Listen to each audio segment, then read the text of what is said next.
ঐতিহাসিক ৬ দফা দিবস আজ।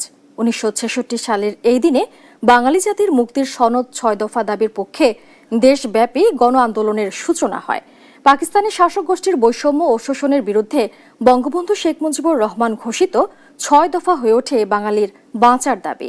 ৭ জুনের হরতাল কর্মসূচি চলাকালে ঢাকা ও নারায়ণগঞ্জে পুলিশের গুলিতে ১১ জন শহীদ হন। তাদের আত্মত্যাগে আন্দোলন আরও বেগবান হয় এবং ৬ দফাই হয়ে ওঠে বাঙালির মুক্তির সনদ। আরও জানাচ্ছেন ঝর্ণা রায়।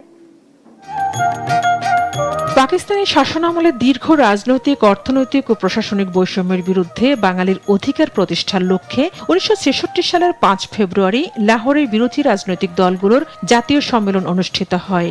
সেখানে ৬ দফা দাবি উত্থাপন করেন আওয়ামী লীগ নেতা শেখ মুজিবুর রহমান। পূর্ব বাংলার জনগণের ন্যায্য অধিকার আদায়ে এ প্রস্তাব সম্মেলনে গুরুত্ব না পাওয়ায় ক্ষুব্ধ শেখ মুজিব সম্মেলন ত্যাগ করে ঢাকায় ফিরে আসেন। ঢাকায় ফিরে তিনি ৬ দফা দাবির পক্ষে জনমত গড়ে তুলতে দেশব্যাপী সভা, সমাবেশ ও প্রচার কর্মসূচি শুরু করেন। স্বায়ত্তশাসন, অর্থনৈতিক মুক্তি এবং জনগণের রাজনৈতিক অধিকার প্রতিষ্ঠার দাবিগুলো দ্রুতই সাধারণ মানুষের মধ্যে সাড়া ফেলে। ৬ দফা পরিণত হয় বাঙালির মুক্তির সংগ্রামে। ৬ দফার জনপ্রিয়তায় উদ্বিগ্ন হয়ে ওঠে পাকিস্তানি শাসক গোষ্ঠী। তৎকালীন প্রেসিডেন্ট আইয়ুব খান প্রকাশ্যে হুমকি দেন, ৬ দফার জবাব দেওয়া হবে অস্ত্রের ভাষায়। এরই ধারাবাহিকতায় ১৯৬৬ সালের ৭ জুন পূর্ব ঘোষিত হরতাল কর্মসূচি দমনে পুলিশ ও ইপিআর নিরস্ত্র মানুষের উপর গুলি চালায়। ঢাকা ও নারায়ণগঞ্জে শহীদ হন ১১ জন আন্দোলনকারী। গ্রেপ্তার করা হয় শেখ মুজিবুর রহমান সহ অসংখ্য নেতাকর্মীকে।